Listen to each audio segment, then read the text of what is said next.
అడుగు అడుగున ధనదాహం, అధికారంపై అధిక మోహం, వ్యసనాలపై తగని వ్యామోహం. ఆధునిక సమాజమేవో ఆటవిక సమూహం, స్వార్థపరుల సందోహంలో ధర్మం ఉనికేవో సందేహం. మనసున్న మనిషికి ప్రతి నిమిషం ఎదురయ్యేను ఓ పద్మవ్యూహం, పద్మవ్యూహం, పద్మవ్యూహం.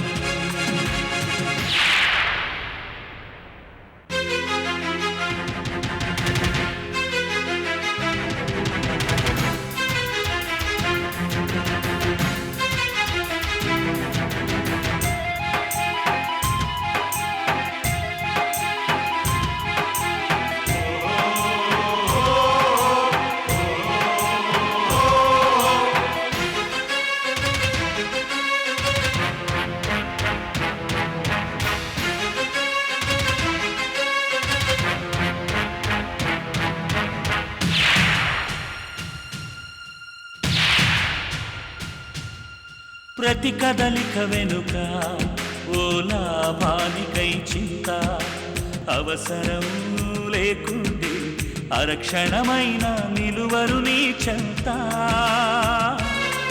ఇది కన్నీటినే వేలం వేసే కసాయి సంత, ఇది కన్నీటినే వేలం వేసే కసాయి సంత. విలువలకై వెతుకులాట నేడొక పెద్ద వింత, విలువలకై వెతుకులాట నేడొక పెద్ద వింత. చాలా సంతోషం కృష్ణేశ్వరరావు గారు, మళ్ళీ ఇన్నాళ్ళకి కలిసాం. కూర్చోండి. ఎలా ఉన్నారు కామేశ్వరరావు గారు? మీ దయ వల్ల బాగానే ఉన్నాం. నమస్కారం అన్నయ్య గారు. నమస్కారం. కులాసాగా ఉన్నారా? బాగున్నాను, మీరెలా ఉన్నారు? బాగున్నాం అన్నయ్య గారు. ఏమిటి కుచేలుడింటికి కృష్ణేశ్వరరావు గారు వచ్చారు? మీరు కుచేళ్ళేంటండి, ఈ మధ్య కుబేర్లయ్యారని వింటూనే ఉన్నాం. బిజినెస్ లో బాగా కలిసి వచ్చిందటగా? దాందే ఉందిలేండి, ఇవాళ ఉంది రేపు ఉంటుంది అన్న గ్యారంటీ ఉంది. ఇలా తాతలిచ్చిన ఆస్తి కాదుగా. తరగని నిధి లాంటి మీ కొడుకుండగా మా ఆస్తిపాస్తులదే ఉందిలేండి. అవును, ప్రస్తుతం మీ అబ్బాయి ఏం చేస్తున్నాడు? మా వినయ్ గురించే, MBA పూర్తి చేశాడు, మా కంపెనీలోనే పనిచేస్తున్నాడు. ఎందుకలా అడిగారు? చల్లకొచ్చి ముంత దాచడం నాకు ఇష్టం లేదు. నా చిన్న కూతురు సమీర మీకు తెలుసుగా, ఇంజనీరింగ్ కంప్లీట్ చేసింది. దాన్ని మీ అబ్బాయికి ఇవ్వాలని ఆశపడుతున్నాను. ఏమిటి నిజమే? ఏమే విన్నావా? వింటున్నానండి. అన్నయ్య గారు, అమ్మాయి ఎవరి పోలిక? లక్ష్మీదేవి పోలికే. అంతెత్తునున్న మనిషి స్వయంగా వచ్చి పిల్లనిస్తానంటుంటే ఇంకా పోలిక అడుగుతావా? వాళ్ళ అమ్మని చూశారుగా, అంత బాగుంటుంది. పని పాటలు చాలా బాగా వచ్చు. ఎవరికి కావాలండి పని పాటలు? మనకు కావలసింది ఆ లక్ష్మీ కటాక్షం అంతే. నాకున్న దాంట్లో ఓ 1 కోటి రూపాయలు కట్నంగా ఇచ్చి పెళ్లి జరిపించగలను. చాలా. అబ్బాయి కూడా చూసి అవునంటే. పిచ్చిదానా, 1 కోటి రూపాయలు వస్తుంటే ఇంకా నచ్చడాలు ఇష్టపడ్డాలంటావేమిటి? దాంతో పాటు అమ్మాయిని ఉన్న ఒట్టి చేతులతో పంపుతారా? ఓ ఫారిన్ కారు, మంచి సెంటర్లో ఫ్లాట్ ఎవరు? ఉన్నదేదో నా ఇద్దరు కూతుళ్ళకి చెరిసగం బావుగారు. దాంట్లో మీరు కంగారు పడాల్సిందేం లేదు. టిఫిన్ తీసుకొస్తాను ఉండండి అన్నయ్య గారు. అగవే తెలివి తక్కువ దద్దమ్మ. వ్యవహార జ్ఞానం లేని పనులంటే ఇలాగే ఉంటాయి. కతికితే అతుకుతుందా? ఒక కాఫీ పట్టరా పో. అబ్బే ఏమీ వద్దండి, నాకు ఇంపార్టెంట్ మీటింగ్ ఉంది. ఇది అంతకంటే ఇంపార్టెంట్ విషయం కాబట్టి కొంచెం టైం చేసుకుని వచ్చాను. త్వరలో పెళ్లి చూపులు కుదురు గాని ఇంట్లో మాట్లాడి ఫోన్ చేస్తాను. ఇన్ని ఫార్మాలిటీస్ దేనికండి? మీ ఇంటి పిల్ల మా ఇంటి కోడలు, పిలవకపోయినా వచ్చి చూసి పెడతాం. ఏమంటావు? మీరన్నాక నేనేమంటాను అంటే మాత్రం మీరు ఊరుకుంటారా? చాలా సంతోషం అండి, నేను బయలుదేరుతాను. ఏమిటో కాఫీ అయినా తీసుకోకుండా పెడుతున్నారు. సరే, మళ్ళీ తొందరలోనే కలుస్తాంగా. వస్తానండి. నమస్కారం. నమస్కారం బావగారు. వస్తానమ్మా. మంచిదండి.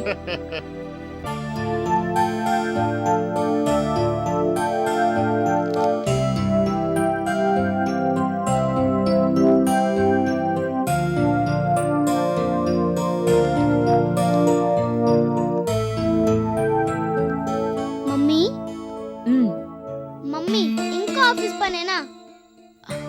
డిస్టర్బ్ చేయకమ్మా, రేపు ఆడిట్ ఉంది. మరి నా బర్త్డే డ్రెస్ కొనుక్కోవడానికి షాపింగ్కి వెళ్దా? ఇంకా టైం ఉందిగా, రేపు వెళ్దాంలే. నా మాట విను మమ్మీ. What is this? ఒకసారి చెప్తే అర్థం కాదా? Don't disturb me. వెళ్ళు వెళ్ళాడుకో. నిన్ను నువ్వే కదా చెప్పావు వాళ్ళు వెళ్దామని. కానీ ఇవాళ కుదరదు అంటున్నాను. అల్లరి చేయకు, చాలా ఇంపార్టెంట్ పని చేస్తున్నాను. వెళ్ళు. వెళ్ళమన్నానా?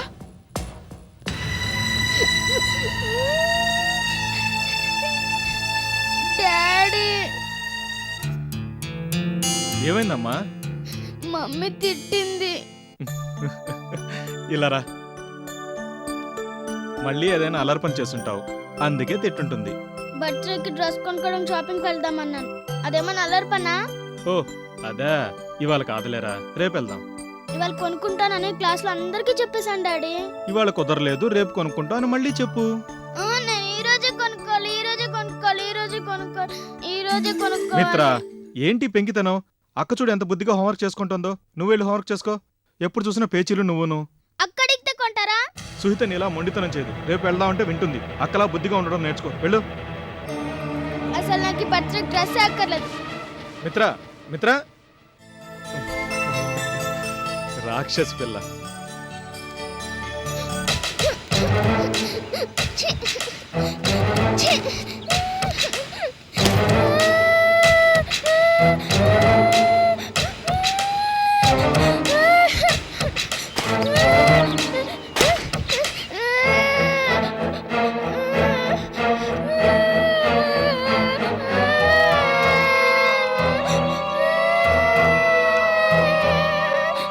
మిత్రా, ఏమిటిది? తప్పు కాదు. పాప వేడుస్తాయి తెలుసా?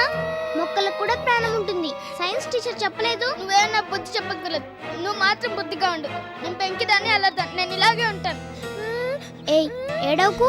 నేను నీకు అక్కను కదా, నా మాట వినవా? నువ్వే నాకన్నా పెద్దదాన్ని కాదు. నీ మాట నేను ఎందుకు వినాలి? అసలు నువ్వు బుద్ధిగా అల్లరి చేయకుండా ఉంటావు కాబట్టి నాకు తిట్లు.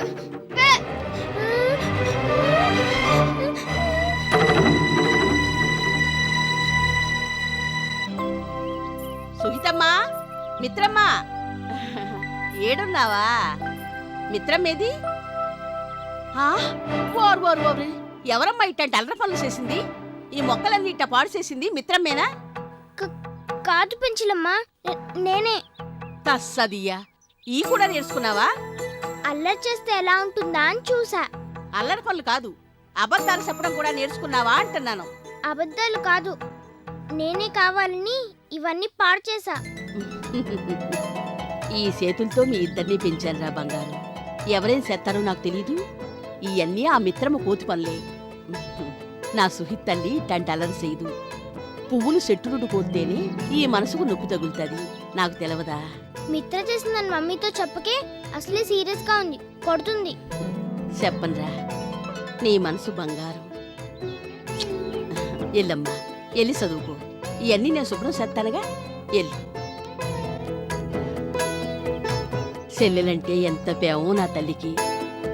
శారదా, శారదా, ఏమండి? ఓ ఇక్కడున్నావా? శారదా, సమీర పెళ్లి సంబంధం విషయం కామేశ్వరరావు గారితో మాట్లాడొస్తున్నాను. ఏమన్నారు వాళ్ళు? పిల్లని చూసుకోవడానికి ఎప్పుడొస్తా ఉన్నారు? ఎల్లుండి సాయంత్రం పెళ్లి చూపులకు వస్తామన్నారు. పేరుకు పెళ్లి చూపులే గాని వాళ్ళకు మన సంబంధం అన్ని విధాలా నచ్చినట్టే. ఏకంగా తాంబూలాలకే ఏర్పాటు చేయించు. మంచి క్యాటరర్స్ కూడా మాట్లాడు. అయ్యో, గతికితే అతగదండి. డబ్బు పారేస్తే అన్ని అతుకుతాయి శారదా. ఆ కామేశ్వరరావు నాతో వియ్యం అందుకోవాలని ఎగిరెగిరి పడుతున్నాడు. అంటే మరీ అంత డబ్బు మనుషులా? కాదు, డబ్బు విలువ తెలిసిన మనుషులు. ఇవన్నీ నీకు అర్థం కావలే శారదా. బిజినెస్ సర్కిల్స్ లో పెళ్లిళ్లు రెండు కుటుంబాల మధ్య ఉన్న బిజినెస్ రిలేషన్స్ ని లాభసాటిగా చేయడానికే ఉపయోగపడాలి. మనకు కావాల్సింది మన పిల్ల మంచి చెడ్డలు కదండి. అబ్బాయి ప్రయోజకుడై ఏ వ్యసనాలు లేకుండా సమీరని బాగా చూసుకోగలిగితే చాలు. బాగా చూసుకోక ఏం చేస్తాడు? పైగా సమీర్ పేరునున్న ప్రాపర్టీ తక్కువేం కాదుగా. అది కాదండి, అబ్బాయి సమీర మనసుకి నచ్చాలిగా. చేసుకున్నాక నచ్చకేమవుతాడు? ఇంతకీ ఈ విషయం సమీరకు చెప్పాలిగా. చెప్పు. అంతేకాదు, ఇంట్లోంచి కాలు బయట పెట్టొద్దన్నానని కూడా చెప్పు.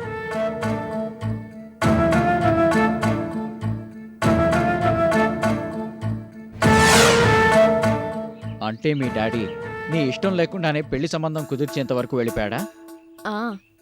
మాట వరుసకి పెళ్లి చూపులే కాని ఒక రకంగా ఆయన ఫిక్స్ చేసుకుని వచ్చారు. ఆయన స్నేహితుడు కొడుకంట, మంచి ఆస్తి పరులంట. డబ్బుంటే చాలుగా వీళ్ళు లొంగిపోవడానికి.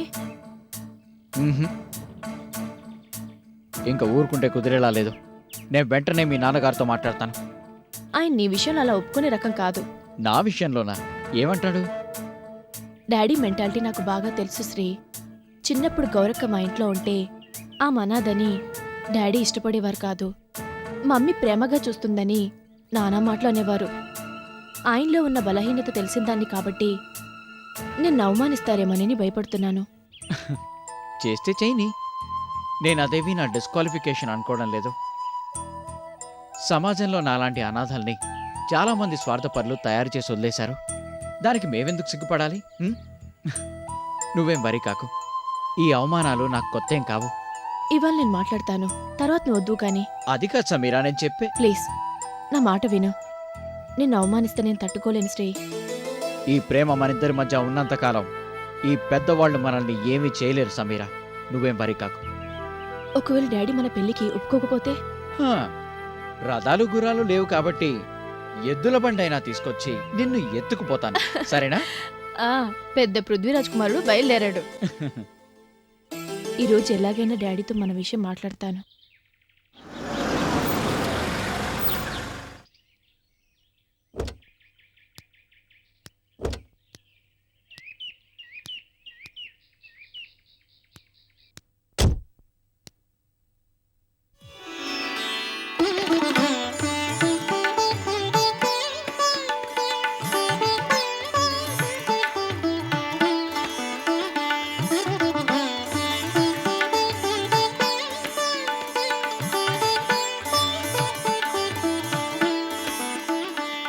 నమస్తే అండి. రండి. నమస్తే. పూజ అయిపోయిందా? వైభవలక్ష్మి వ్రతం అన్నారు. ఇప్పుడే అయిందండి. ఈవిడ కృష్ణేశ్వరరావు గారి అమ్మాయి రేఖ. ఆహా, ఈవిడే నా బిజినెస్ చూసుకుంటుంది. అవునండి.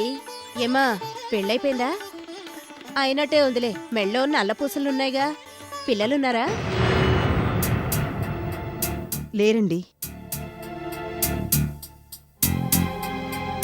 అమ్మా, నోము నోచుకుంటున్న అమ్మాయికి వచ్చి అక్షింతలు వేయండి.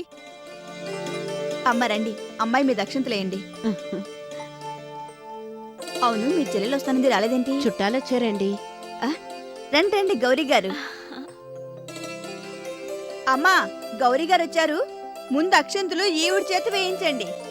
నువ్వు కాస్త ఆగమ్మా. పిల్లల గల తల్లుంది, ముందు ఆవిడ చేత వేయిద్దాం.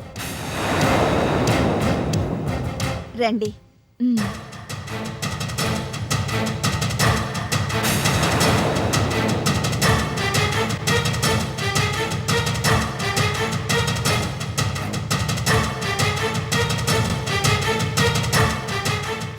చూడండి, మీరంతా పెద్దవాళ్ళు. నేను మీకు చెప్పేంతటి దాన్ని కాను. కానీ ఇలా అందర్నీ పూజకి పిలిచినప్పుడు కొంతమందిని అవమానించకూడదు. పిల్లలు పుట్టకపోవడం దురదృష్టమేమో కానీ శాపం కాదు. కానీ పిల్లలుండి లేరని చెప్పుకోవడం మాత్రం శాపం. అంతటి శాపం వాళ్ళకి వాళ్లుగా వేసుకున్నాక మళ్ళీ మనం మాటలతో ఈటలతో పొడవడం ఎందుకు? ఇది సభ్యత అనిపించుకోదు. తప్పేనమ్మా, అంతగా ఆలోచించలేదు. మీరు నాకు నచ్చారండి. తప్పు అనగానే అది సరిదిద్దుకోవడానికి ప్రయత్నించారు.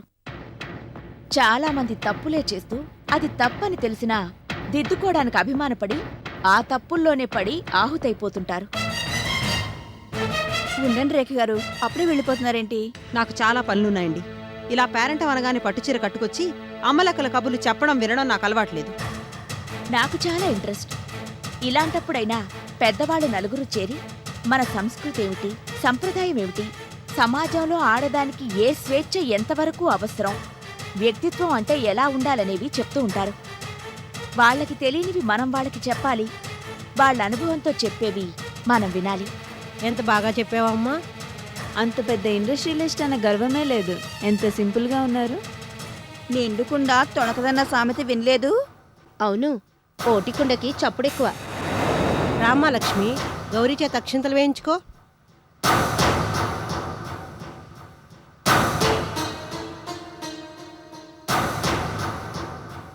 బిడ్డా పాపలతో సిరి సంపదలతో చల్లగా ఉండమ్మా. లే, మిగతా వాళ్ళ దగ్గర కూడా ఆశీస్సులు తీసుకో. వద్దులే, నిన్ను ఆశీర్వదించే వయసు జ్ఞానం నాకు లేవు. రండమ్మా, తాంబూలం తీసుకుందరు గాని. మీరు కూడా రండి.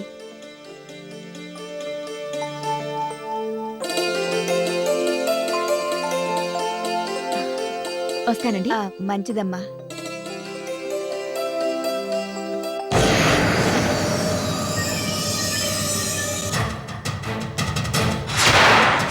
ఏమిటి పిల్లల గురించి సాంప్రదాయం గురించి లెక్చర్లు ఇస్తున్నావు?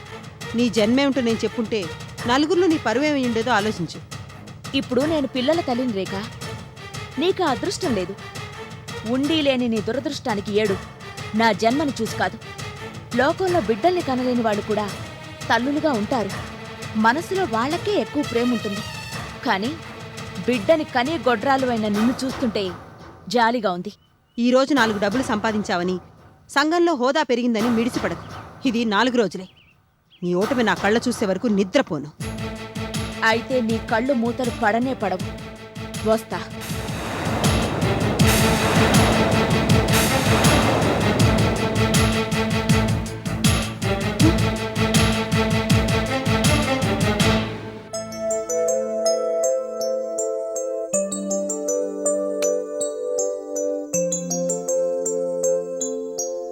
ఇదిగోండి.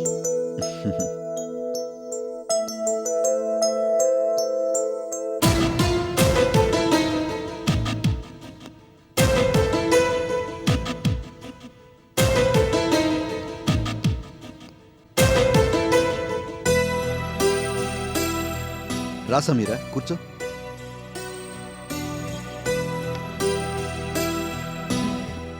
తీసుకోమా. పరీక్షలు అయిపోయాయిగా, ఏం చేద్దాం అనుకుంటున్నావు? నీకు కాబోయే మామగారు నా మాట కాదనరు. నీకు ఇంకా చదువుకోవాలనుంటే నాతో చెప్పు. మమ్మీ, డాడీ, మీతో ఒక విషయం మాట్లాడాలి. చెప్పమ్మా.